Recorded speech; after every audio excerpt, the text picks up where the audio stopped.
Tempering validated research with over 20 years of on-the-ground experience building engineering organizations, we're changing the way you think to change the way you lead. Welcome to the TTL Podcast.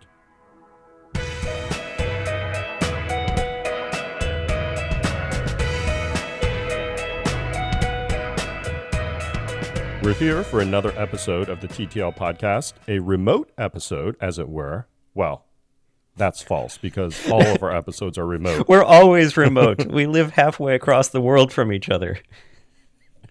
So for those that are maybe new to the podcast, I sit in the Pacific Northwest in the city of Seattle. Andy, you sit in Lancaster? I sit in the English Northwest in Lancaster, although right now I'm sitting in Penrith in the North Lakes, if that means anything to anyone. That will certainly not to me. In any case, we are remote, for those that don't know, and that's my terrible segue into our first series of Season 2, which I think we've decided is probably going to be 3 episodes long. And the theme of the series is going to be remote work. Now, this is something we've talked a lot about doing on the podcast, and we've been a little hesitant for multiple reasons, but now we're jumping into it both feet first. So today, we're going to be talking about the anecdotes of remote work, both ourselves as well as others that we've seen online or have spoken to. This is going to be less research-based. Just how are people feeling about it? What have been their experiences around it, both positive and negative? And how have they seen this transition from in-office work to remote work go for themselves, their peers, their companies?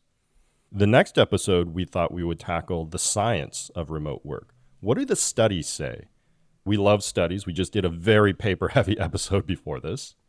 But can we look to the science to talk about why people's experiences have been the way that they are? Is there something in human psychology? Is there something in human biology? Is there something in the way that teams work together that can tell us why we're experiencing the anecdotal evidence that we're experiencing? And then lastly, we want to touch on what does this mean for remote work going forward, in our opinion, which, Andy, is, of course, the right opinion. We are the most informed podcast. So of course, take it as truth. We reference papers, which means that anything we say is correct. Absolutely. And don't tell us we're not. We don't want to hear. We only want to read comments about how we're correct. Obviously incorrect. We love conversation. But the last part will be around what does this mean, in our opinion, for the future of remote work going forward? How do we marry the science, the anecdotes, the real-world experiences, and give some real tactics on if you're experiencing remote work as an individual, or if you're a company or a leader of a company implementing remote work, what does this mean for you and how do you do it the best way that you can? All right. Story time? I think story time. So let me start with a story of a frustration I had with remote work. It'll be a very vague story because this was years ago and I have a terrible memory. The vague story is I was working at Puppet. This was the first time I myself had worked remotely. I had worked on a team before where we had remote people, but this is the first time I was remote. Mm-hmm. The remoteness for this team had multiple dimensions because, so I was on the west coast of the U.S., several members of my team were on the west coast of the U.S., but another member of my team was in Stockholm. So he shifted his day, which as like the team lead, I found it personally fairly uncomfortable that he was shifting his entire day to match ours. And it was great because it meant that we could do all sorts of things synchronously. But that also presented a bit of a problem because we, as a team on Puppet, for those who don't know, Puppet is an open source project for configuration management. And being an open source tool, it meant that we had this asynchronous collaboration with people all over the world. They would comment on our mailing list. They would send us pull requests. They would send us bug reports. We would be interacting with them in all sorts of different ways. And maybe this is a theme of the mixture of synchronous and asynchronous. How do you get that right? Because as a team, especially with this one guy who had shifted his day, we were very comfortable just doing everything synchronously. But we had to interrupt our patterns regularly for the asynchronous stuff. We had to figure out, how does this asynchronous stuff fit in? This was difficult because we would have conversations internal to the company but they would affect conversations going on external to the company in the open source community. And so we would need to take these kind of synchronous conversations and make sure that they made it out for the asynchronous world. I remember conversations around the scoping of variables and how we wanted to fix up some particularly weird cases in how variable scoping worked in the Puppet language. And we'd have that conversation internally. And then basically, I'd have to have that entire conversation again externally. And I can tell you, I found that frustrating. Because I wasn't having the conversation once. I was having the conversation like 3 times. Because the community around the tool is really its greatest asset. It's almost like the tool is incidental. The value of it is the entire community and the modules that people have built around it. And so we realized we had to work in a way that kept including them. But that also meant that we had to work in a way that wasn't the way that everything around us told us we should be working. Interesting. And back onto the thing about time zones, a more managerial thing. I felt very uncomfortable that I was having someone work at a different time from his daytime. He made it much easier for me when he told me he'd been working for Silicon Valley companies for several decades by that point, and he actually preferred this. And then it actually became really real for me because I spent 2 weeks at his house, and I got to live that time schedule. And I was like, oh, I can see how this is great for you. Okay, I don't feel like I'm putting you out to be working this schedule. This is the schedule that works for you. This is what you've built your life around, and you seem to really like it. And I've had that experience as well. Before remote work was probably the default way that software engineers work, which I think it basically is now. I don't know how it will be into the future. And I think I'll talk a little bit more about that. I don't know if I want to dive into my experiences there quite yet. I think the first story that I want to mention is the shift from immediately everybody was on site to immediately everybody was remote. And hint, hint, I'm sure you all didn't know this happened in March of 2020. For a while, my in-person teams have had what I call Friday wind down. It occurs from 4 to 4:30 every single Friday. Now, between different teams, there are different goals there, but to use the language we use in the podcast, it was a cultural communication meeting. I have this free program that we use for reinforcing learning at schools, and it's a polling program where it displays a question and it gives a countdown, and then people on their mobile phones vote A, B, C, or D, and then it assigns points for who got it right the fastest, and at the end, it gives you a point total. Schools use it with their students. It's fun. It's competitive. I used to use that at the beginning of the meeting to communicate ideas that I wanted to communicate. Sometimes it was something as silly as how many people are going to be at the office on Monday? And the answer was 0 because it was a holiday, right? It was just a fun way to communicate Monday's a holiday, don't come in. Or you're supposed to have completed your training by this day. But of course, there were also other things that we would communicate, things around how often should you ship code? And it wasn't a question about how often it was. It was an opportunity to reinforce the cultural value that we value shipping code all the time. It was just an excuse to talk about that sort of thing and reinforce it and repeat it. It was very well attended in person. In fact, I would say very, very rarely was there somebody who was not at that meeting at their desk working. And even when there was, somebody would often leave the room to go get them. And it wasn't like I was saying, hey, please leave the room. Or I was saying to my managers, hey, somebody on your team isn't here, manager, go get them. The people that they worked with would be like, oh, I don't know where this person is. They were in the office. Let me bring them by. Also, it was a little bit early enough that people felt uncomfortable saying, well, I'm done for the day, even if it was Friday, and I'm out, so I'm not attending this meeting. Pretty well attended. And then, of course, afterwards, then we would gather together for drinks and board games in the cafeteria. And that was a much, much smaller group. I would say it's about half or maybe 30 to 40% of the original size. But it was still a reasonable size group of folks that would gather there. And, of course, then we would have other types of personal conversations and as we were playing games. Almost immediately, as we switched to remote, the attendance of that meeting dropped almost 80%. And I wouldn't say that it dropped 80% the way that you would think where people stopped coming. The first iteration of that meeting when we went remote, It was a bunch of people there, half of them with their camera off. And already I could feel, whoa, where are these people? And then it started being like more and more people would have their cameras off. And then it would be fewer and fewer people actually joining the meeting until it got to a point where there was a small set of people that would be there regularly. And the meeting was exactly the same. We did not change a single thing. I didn't really understand it until I started hiring people that had not been part of the team when they were on site. And those people actually would feel more comfortable, and they would ping me and they would say, is this meeting necessary? And I kind of would give it back to them. I'm like, well, what do you mean? Is it necessary? Tell me what you mean by that. And what they would say is, I have a lot of work to do. It feels like I'd be more productive if I just did this work. Is there anything here that I need to know that I don't? And sometimes when I would talk to them about the things we'd go through in the meeting, they're like, okay, will you make a post about that after the meeting? And I can just read it on the post.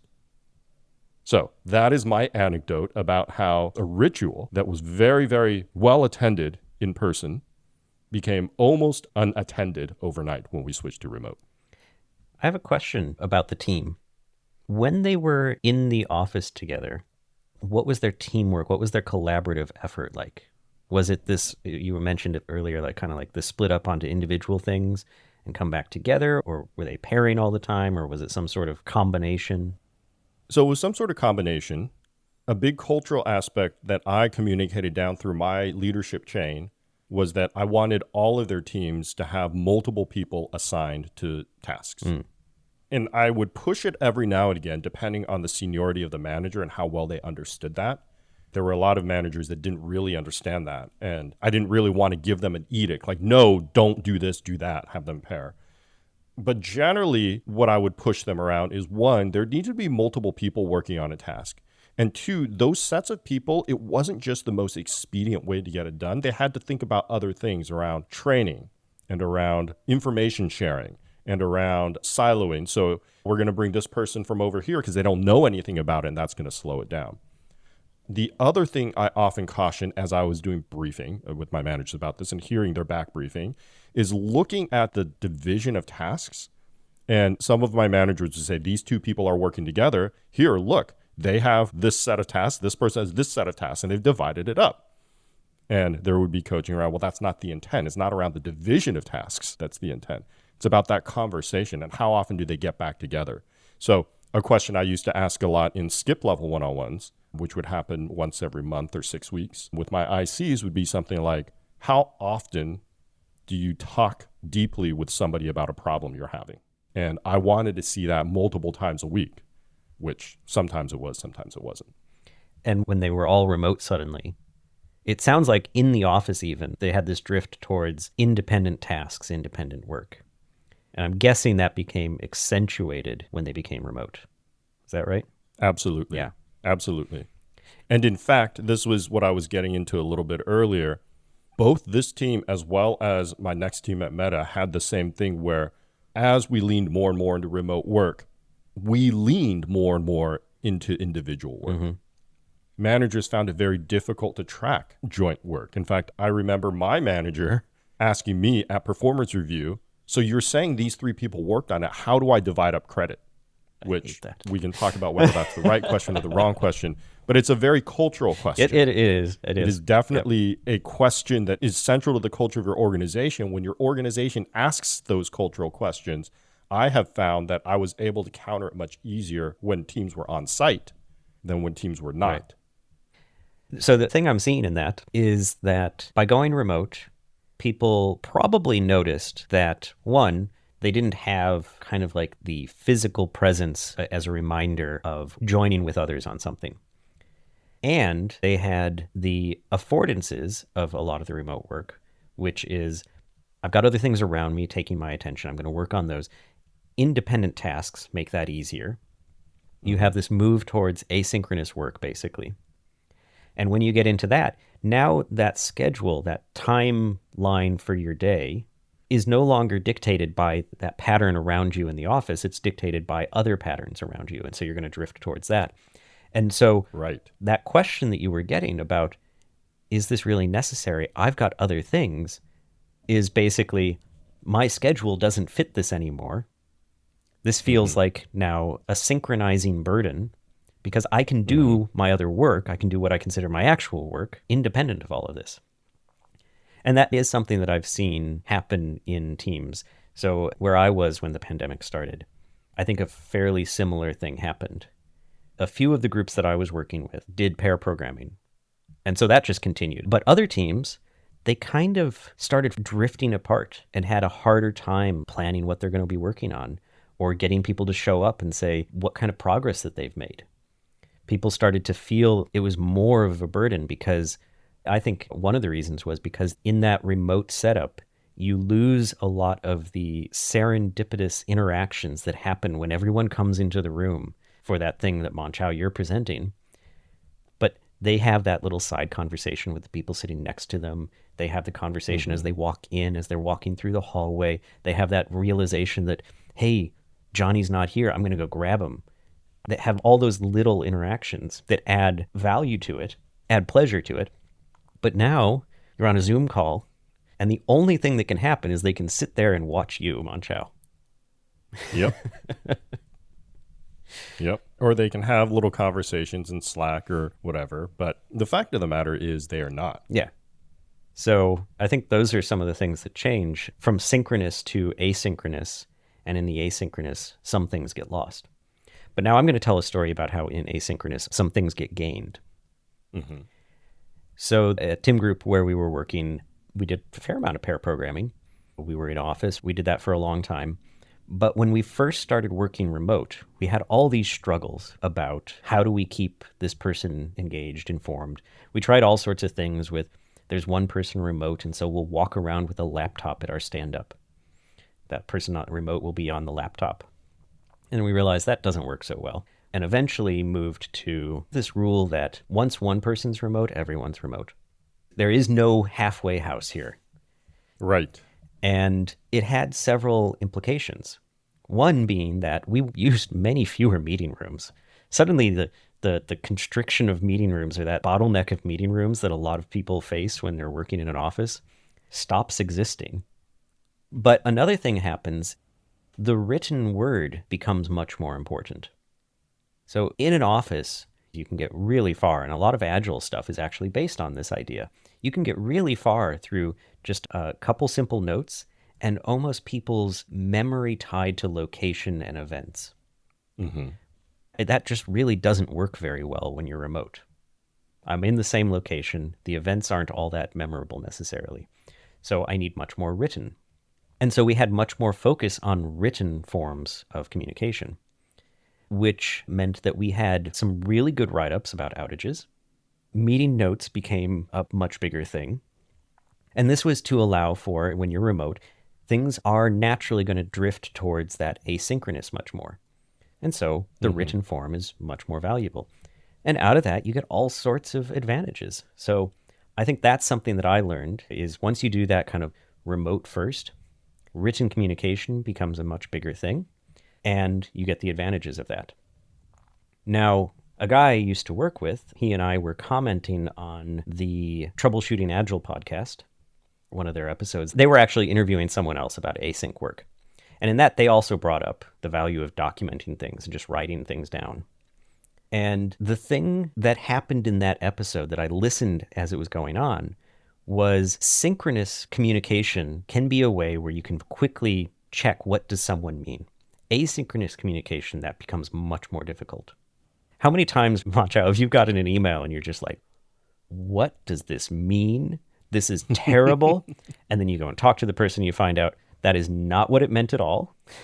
And yeah, so misunderstandings happen with written communication pretty often, but it's slower to correct.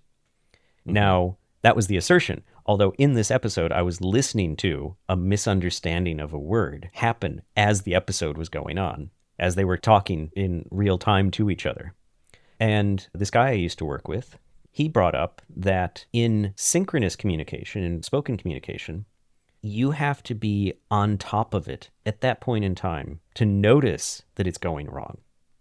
And you might not do that. And you don't notice that you're having a different interpretation of it than the other person, even though there may be clues. Maybe you're just not picking up on it. Now, in written communication, you have space to sit and think. But you have a different problem, which is that you now have to make the decision to engage in starting that conversation again. Right. So there's this trade-off of asynchronous, much more written, longer lasting, but harder to ensure that you have a common understanding.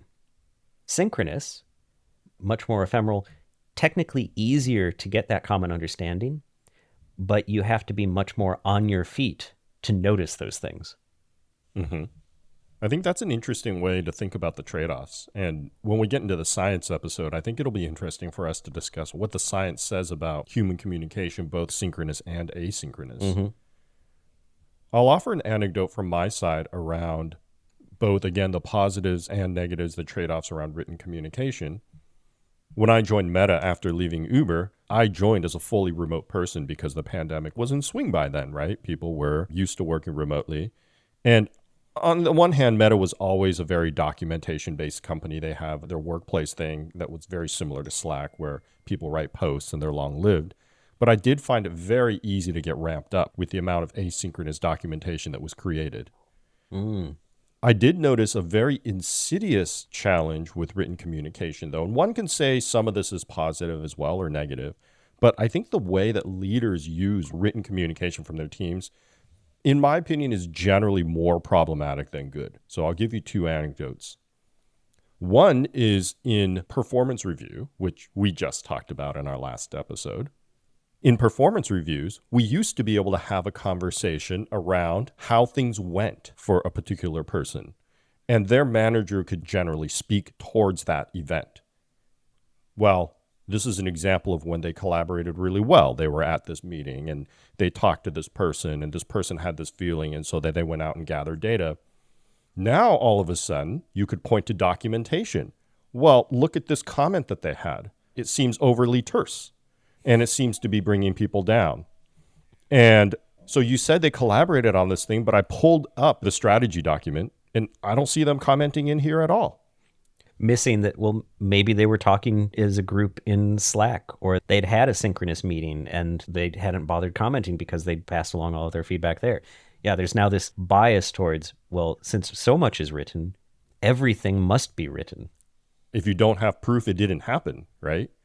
I think there's good and bad. There's always been this concept of bias as a manager tries to get someone promoted. So it's nice to have concrete evidence around what that person is saying. But it's also kind of a terrible way to go about things, in my opinion. And that brings up the second way I think that leaders use written communication poorly, is they feel like they can be more productive because they can drive by comment. And this is so insidious in my mind that I think we might even have a whole tactic around this. But it used to be that as a leader, you couldn't attend every single meeting that everybody was doing. And so they would make decisions and you would brief and they would back brief you on the decisions at whatever timeline you briefed them. And you would kind of have to give this sense of, okay, how is this overall operation proceeding? What are the signals that I can get around whether it's working well or it's not working well? And where are the areas that I actually have to pay attention to? But as more and more things moved to written, I found my managers who were less comfortable with that now found it very easy to involve themselves in every single part of their entire team's operations. And I'm talking about managers that had 40 people. Jesus. So multiple managers and ICs in their organization. They would read all sorts of documents, all sorts of posts. And you can imagine the fidelity at which they could read this. First of all, information is not context, right? It's very difficult to document context. Mm-hmm. So what you end up documenting are decisions. Mm-hmm. And you get these drive-by, I don't agree with this specific part of your decision. You said that you were going to move to 2-day releases. I think it should be 4. Or, if you're a good manager, they don't say that, but they'll say something along the lines of, tell me more about these 2-day releases and how we're going to X, Y, or Z. It was just very, very randomizing to have all these after the fact input into things that you used to have autonomy for from people that were missing context. Yeah. And so I think that's also a very challenging part as you move to more and more written communication. And I should say my experience in that is that I'm a very hands-off manager. You can probably imagine that, Mon-Chaio. I'm very laid back. I'm very hands off. I have certain things that I want to see, but I normally go at it by having conversations with people at opportune moments to talk about the way I think about things or the way they are thinking about things. And so I very rarely concern myself with the exact day-to-day decisions that are being made. And then I found myself in an organization where suddenly it seemed like the expectation was is that I was on top of every decision being made. And in this high document, like it's either a written document in terms of a Google Doc or a Confluence page or something else, or it was in, I think in this case, it would have been Microsoft Teams conversations. There seemed to be this expectation that at any moment I could be asked, what is this thing? And there was at least an implicit assumption that I would be able to answer it at that time. And I had to get comfortable saying, I don't know. I'll go find out. At least I had the assumption that that's what they were expecting of me. But just that question, because the information was available, I started having this assumption that because it was also available, their expectation is that I do know it all. Right. Yeah, there's a lot more to unpack here around how much of the information should you know from your team, the speed of sort of information exchange, and the expected speed of information exchange. But yeah, I do think that it's very challenging. And I think just like how remote work tends to move us more asynchronous, which tends to move people towards more individualized siloed tasks, I think similarly, this documentation part of remote work starts to incentivize quicker access to knowledge and this expectation that all knowledge can be accessed very quickly, as well as this concept of activity as leverage or activity as performance. Yeah. So if you're not actively knowing all of these things, or if you're not actively commenting all these documents, and this goes into the speed of change, you can't let things progress anymore. You can't say, well, I'm going to give my team 3 weeks to work through this. And you also start getting into, I think, some of the really troubling things that we've heard about cropping up around remote work, where people would get essentially spyware placed on their computers, and it's checking how often are they looking at their browser and how often are they doing this or doing that. Are they moving their mouse? And even if you don't even actually have it, if you work in a large enough organization where you don't know if you have it, you might start assuming that that's being done and behaving differently because of that, because you believe that people are watching. Or in this world where everybody's getting laid off, especially with these very opaque communication and ideas of why people are getting laid off, why X but not Y, people start to assume that it's not spyware on your computer, but large organizations I know for certain track. Now, they may not track your mouse clicks, but they're definitely tracking things like, how is your repository size growing over time? How many commits have you made? Or what is your meeting room usage? Or how many meetings are you scheduling? And again, it might not be an individual. Oftentimes it is, but it might be around a specific team. And then they'll ask the manager, well, you have a lower performing team. Now we're going to cut 6 people out of it. Yeah. So I want to take it from that fairly sad thing to an uplifting side of remote work and the flexibility in work that starts coming from that asynchronous time shifting, more individual tasks, which is the ability for people to continue engaging in that work life when they have other responsibilities. So in particular, I know some people who they have chronically sick children, and this gives them the ability to take care of those children at home, to handle getting them to school or to doctor's appointments, or handle when their spouse is unavailable to take care of them. Because without that, basically, they wouldn't be able to work. They can't, they just would not be able to come into an office where it's going to take an hour to get back home to take their child to that doctor's appointment that came up at 2 hours notice because that morning the child had some heartburn or something. And it turned into, oh, that is a big thing. That kind of stuff, that person wouldn't be able to steadily hold a job if it wasn't for that flexibility. Yeah, I agree. I have anecdotes around that too. When I was at Meta, I had an employee who, remember at my time at Meta, it was already all remote. And so I didn't know this for a long time, but this employee ended up having to take medical leave extended medical leave, and I don't think they've really been back to work for maybe 4 years or something. They have a problematic degenerative medical issue. So it got so bad that they couldn't even work remote. But I can imagine that remote work allowed them to work for much longer than they would have if they had to show up in the office all the time and attend all these functions at the office and attend all the meetings at the office. And we already talked about how different it is when most of your people are on site and one person is remote versus when everybody is remote. And I imagine allowed this person to have much more impact than they would have had if everybody else was at the office. Yeah. And they were the only ones on the call. And because being able to take part in that part of society is important for many of us. That is important. This isn't just like a capitalistic, oh, they have to work to live. This is also a psychological need to have that connection, to have that sense of purpose. I do agree that it's important for that. And for myself right now, I'm running a little startup and having an app developed. And it's just me and my designer, my engineer, and both of them are remote. And it's been great in terms of being able to access a larger group of talent. And I think for both of those people, they have decided that remote work works for them. And especially with this small group, we haven't really felt any of the problems maybe that we've discussed in our anecdotes here in that small setting. And it's been very productive. And I've learned a lot about Greece, where my engineer lives. And it's been fascinating for me. So I've enjoyed that as well. Yeah, and just the connections that I got to other people. So I've worked with people in Romania, in Hungary, in Sweden, in Cyprus, in France, in Italy, in the US, just all over the place. Oh, in India, in Singapore. Just the ability to have interactions with so many different people. You get something from learning about the way that works. And I think that's one of the things I've learned. I'm a fairly introverted person, but I also find it important to be open to people about what's going on in my life.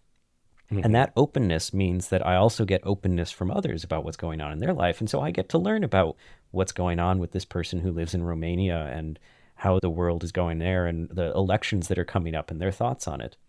Which, hey, I never would have gotten otherwise.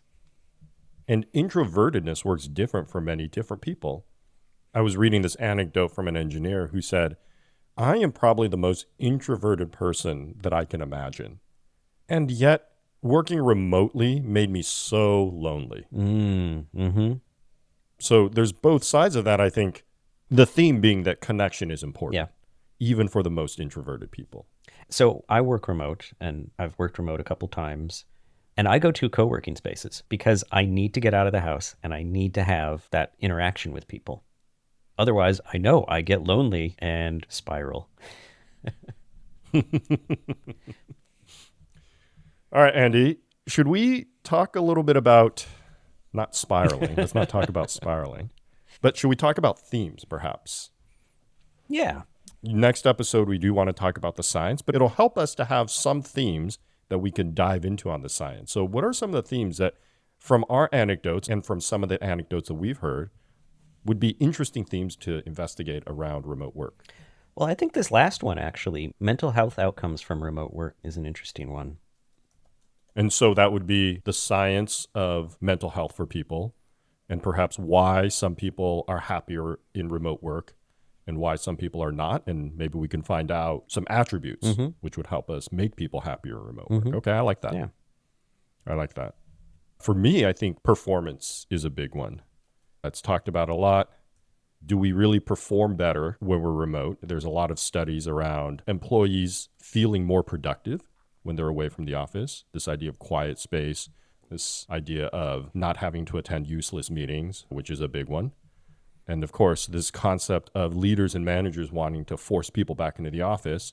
And one of their big reasons is sometimes unsaid, this idea that performance isn't as good at home. So what does the science say around that? Can we really find, is there a performance gap between being on site and in office? And if there is, what does the science say about why? And perhaps help us find a way to mitigate that gap so that remote work can be more effective and efficient. And I think there's another part of that as well, which is that there's the individual contributor performance, but then there's also the leadership and management performance. And I know for me personally, I think I know how to do it. I think I know how to manage remote, but I don't feel like I'm as effective. And I Mm-hmm. find it much more draining. Mm-hmm. Yeah, I agree. It would be interesting to see whether there's tactics that we can talk about for leaders, not for their ICs, but for themselves and being better leaders remote. Mm-hmm. I think it's challenging because, as you know, if you've listened to this podcast, there's very little study on measuring leadership effectiveness. And that's actually one of the reasons why we think most people default to other things, because it's difficult to measure leadership effectiveness. Mm-hmm. So I like that. I like that. Any other themes from you, Andy? I think there's something about this synchronous versus asynchronous. I don't know what the research is, so I'd probably just start exploring, like, is there any research on the question of synchronous and asynchronous communication or work? Right. I think it's more than just communication. I like that you added work, because I think we probably could dive into the research of, is there a difference between when people are together versus when they're apart? Yeah. And that actually gets to this whole thing of, if you are a remote team, do you ever come together in person? Historically, when I managed teams that were remote, I asked that we came together every 6 to 8 weeks. Not necessarily that everyone was there at the same time, but that we had kind of like a critical mass coming all together at once. And that at least 2 to 3 times a year, everyone would come together. And that was really important for keeping the culture going, kind of keeping those relationships going and building up relationships that maybe hadn't been built yet because the person had started remote and had never been in the office with others for an extended amount of time. It seemed to be the thing that really brought the group together. But I know it's not always accepted. I had someone who I was going to hire who I ended up not hiring because they refused to commit to ever coming in. Mm-hmm. And they didn't see the point in doing it. They said, well, it'd be just as effective if I don't. So why would I do this? Mm-hmm. And I had to say, oh, well, I disagree. So we're not continuing. Yeah, I think there's always this concept of what it means to be effective. I think there's a lot of validity to this concept that work and the power that work and managers hold in terms of forcing us to do certain rituals or certain meetings or making certain relationships. And I think that can be problematic. But I don't think also that it's right to say, well, I just get to choose every single relationship I want to build. And if I don't want to build that relationship, well, tough. See ya. Mm-hmm. And maybe the science can talk to us about that. Yeah. We can see. Yeah, we can take a look into that. All right, so it sounds like we've got 4 possible themes. I can't guarantee that we're going to look into all 4 of these or be able to discuss all 4 of them, but we've got 4 possible themes. One is on mental health outcomes. One is about performance, individual team, ICs, and leaders or managers. We've got one on sync versus asynchronous work and communication. And then we've got one about group cohesion and group get-togethers. That sounds right, Andy, and it does sound like a lot. So it's unlikely that we'll be able to get to all of them, but some of them I think are probably related. And so as we do research, it'll probably touch on multiple of these. Yeah. All right. That sounds like a full slate for next time. It's a ton of reading. As we mentioned, it's the science behind it. So we're going to try to bring in a bunch of papers and try to be as evidence-based as possible, which we love. Hopefully you will join us for that, even though we're not anecdotally speaking, which is something we do very rarely. But please let us know what you think about this episode, what you are hoping for the remote work series as we progress to the next 2 episodes, and generally what you think about this podcast. Give us a like or a comment on any of your favorite podcatching platforms, or you can write to us at hosts@theTTLpodcast.com. Until next time, be kind and stay curious.